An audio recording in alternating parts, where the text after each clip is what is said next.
Many local communities are now entering their fourth night in the dark as line workers continue to work around the clock to try to restore power. Communities are doing what they can to show support. Fox 12's Brian McMillan is live in Gladstone for us tonight with a look at how they're handling this long power outage out there. Brian? Yeah, very long power outage for many, and we're seeing that in many cities in the South Metro area, and as you go farther south down into the Central Valley and the Cascade foothills. We're out in Gladstone right now, and I can tell you this is pretty common to see broken fences like that one down there.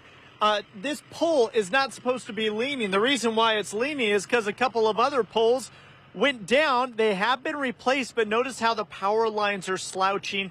There are tree branches and trees down everywhere here, and block after block you see that here in Gladstone, along with just power outages all over the place. There's no traffic lights on here in the city either. We've been seeing this in many other locations, but businesses are doing all they can to help.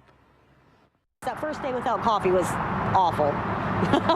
Linda Sizemore is still reeling from the damage in her yard from the ice and snow. I don't have a single tree in my yard right now that doesn't have some sort of damage. This historic storm knocked out power to the town of Almsville Friday morning. Her phone service has been out since midnight Saturday. We have no cell service. I can't call, I can't text, I can't do a status update.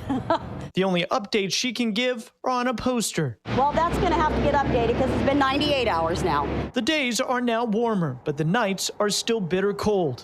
I'm freezing, but we have 4 dogs and 4 cats, so we can't just, pack up and go into town and expect somebody with power to take care of us and the 4 dogs and 4 cats. So Linda is hunkering down and preparing for another couple of nights in the dark as local companies are doing their best to show their support. Small communities are great about helping each other, especially after the wildfires. We have learned how to band together and be there for each other. Mindy Kaur owns the Donut Hole in Stayton. Their power is back on, and they've been getting back to work, delivering free coffee and donuts to policemen, firemen, and line crews in the area. Tomorrow, we're going to be meeting a Pacific Power crew in Albany and feeding 150 linemen donuts to just kind of cheer them up and keep their spirits up. This has not been an easy year for this area, which was hit by wildfires just a few months ago. It's hard because a lot of these people, all their money's been used up trying to rebuild from the fire, so they don't have those reserves, that extra food, and the freezers are gone. Slowly but surely, lights are coming back on.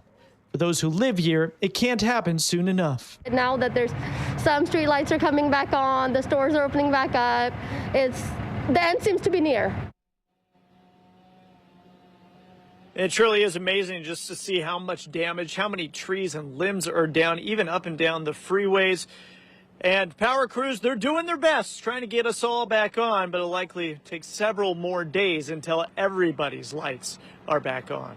Reporting live in Gladstone tonight, Brian McMillan, Fox 12 Oregon.